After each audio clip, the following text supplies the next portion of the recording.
Salut à toutes et à tous, ravi de vous retrouver pour une nouvelle édition de la Minute Quintet. J'espère que vous avez passé un bon réveillon parce que là, les affaires sérieuses reprennent avec un Quintet Plus disputé sur l'hippodrome de Chantilly. Ce sera le prix de Pierrefonds, quatrième course du programme prévu à 13h55. On reprend les horaires normaux, c'est un handicap divisé de première épreuve pour des chevaux âgés de 3 ans et au-dessus. On aura 16 concurrents en lice sur le parcours des 1900 mètres de la piste en sable fibré dans cette compétition dans laquelle il y a quand même des points d'appui qui semblent se détacher, mais dans laquelle il y a quand même pas mal de possibilités comme dans tous les handicaps. En tout cas, on va essayer d'y voir clair. J'ai retenu en tête de ma sélection le 8 Célestin. Pour moi, c'est vraiment la bonne base, hein.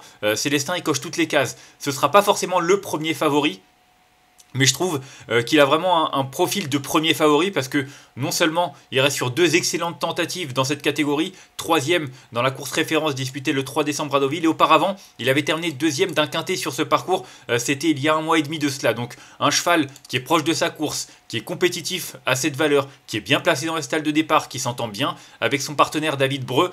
Voilà, comme je l'ai dit, c'est peut-être le petit bémol, c'est qu'il faut attendre avec lui. Mais franchement, il est expérimenté, il a tout pour plaire. Pour moi, c'est la base de ce quintet. Si ça se passe bien, le potentiel lauréat.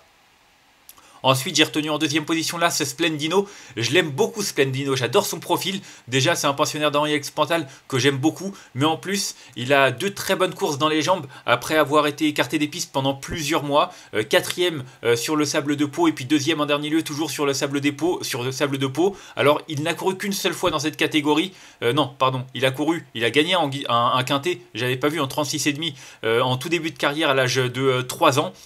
Toujours est-il que depuis cette tentative, il a recouru dans les handicaps, mais sa dernière tentative, début mai, dans un gros handicap de classe 1, s'est soldé par une 6e place du côté de Longchamp. Maintenant, c'était un handicap de classe 1, donc bien plus relevé, et puis il était en valeur 45, il est redescendu en 41,5. Franchement, on peut pas rêver mieux. Et puis j'ai regardé sur des pistes en sable, il n'a jamais déçu en 5 tentatives, même s'il découvre ce parcours et la piste de Chantilly. Pour moi, c'est un concurrent qui arrive avec de la fraîcheur, qui est sur la montante et qui doit pouvoir jouer les premiers rôles pour son retour dans cette catégorie. Ensuite, j'ai retenu en troisième position le numéro 2, Central Park West, qui fait toutes ses courses, hein. Alors c'est vrai qu'il a remporté son quintet en octobre sur ce parcours. Depuis, c'est un petit peu plus difficile. En valeur 41, clairement, il a beaucoup moins de marge, il l'a prouvé, hein, 3 tentatives depuis, 8e, 4e et 5e, mais il est courageux, et puis il adore ce parcours, c'est le parcours qui lui a permis de remporter son quintet comme je l'ai dit, et puis depuis, il y a recouru une nouvelle fois pour une 4e place, c'était dans le quintet dans lequel Célestin terminait 2e mi-novembre. Donc voilà, un cheval qui est en plus bien placé dans la stalle de départ, qui s'entend bien avec son partenaire Thomas Trullier. Non, pour moi, il a également tout pour plaire. Peut-être que pour gagner ce sera dur, mais s'il venait à terminer sur le podium, peut-être 3e, je pense qu'il aura rempli son contrat et il en est capable. Ensuite, j'ai retenu en 4e position le numéro 3 Calas.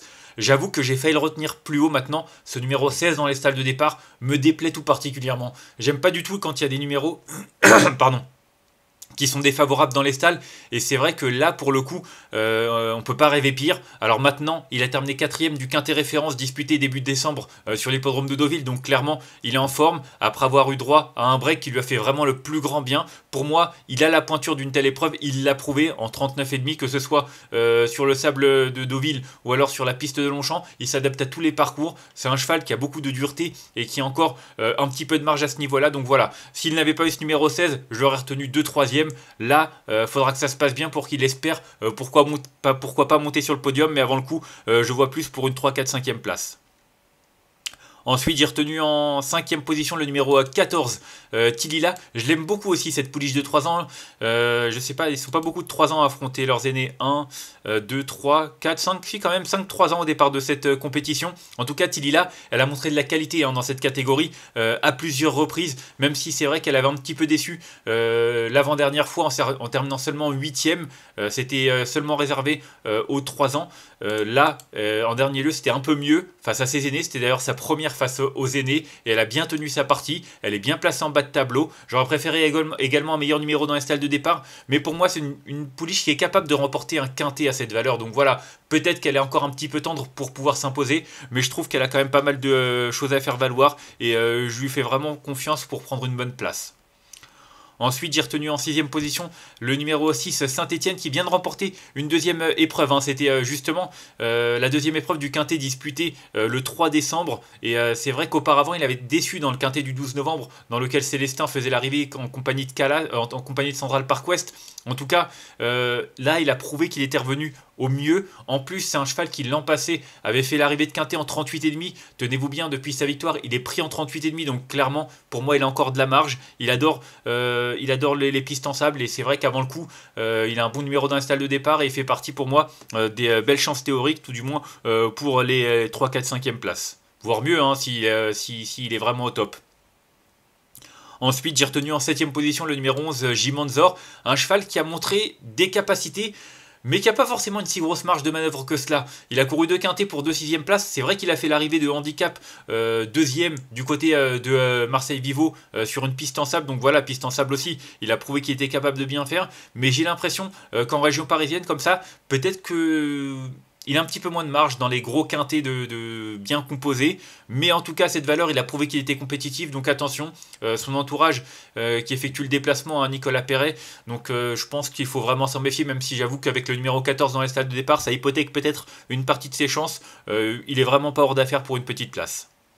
Et enfin en 8ème position, j'ai retenu le numéro 10, Bad Boy. J'aime bien, c'est un outsider qui est très séduisant. Déjà, il a pas mal d'expérience pour un poulain de 3 ans. En plus, il est régulier.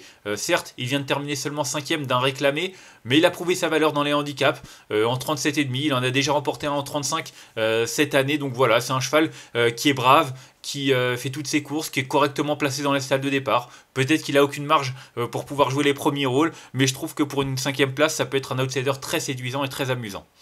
Et enfin, en cadenas partant, j'ai retenu le numéro 5, Charles Esquin, un cheval qui a un profil un peu spécifique comme ça, qui a couru des gros handicaps, qui a couru des belles courses à conditions et qui avait une valeur qui était bien plus relevée par le passé. Il est descendu bien bas, il est en 39,5. Alors c'est vrai qu'il vient de se terminer seulement 6ème d'un réclamé, dans lequel d'ailleurs il y avait quand même un bon lot, un vent contraire qui était 5ème, Storm City qui s'imposait. Maintenant, c'était une rentrée. Il va certainement courir en amélioration là-dessus. Il a des références à faire valoir sur les pistes en sable fibré, notamment sur celle de Chantilly et sur ce parcours. Donc voilà, je me dis qu'à ce poids-là, ça peut être amusant de le retenir dans un champ réduit.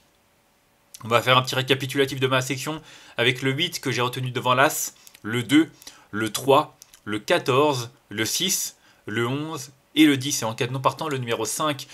En conseil de jeu, pour moi, le 8, Célestin, je vous l'ai dit, c'est la très bonne base. L'As, Splendino à ce poids, je pense vraiment qu'on est obligé de lui accorder un large crédit. Et puis le 2, Central Park West, pour moi, c'est une bonne base. Pas forcément pour terminer dans les 3 premiers, même si je l'ai retenu 3ème. Je vois plus pour une 3-4 5e place parce que c'est un cheval qui est courageux et qui va faire sa course.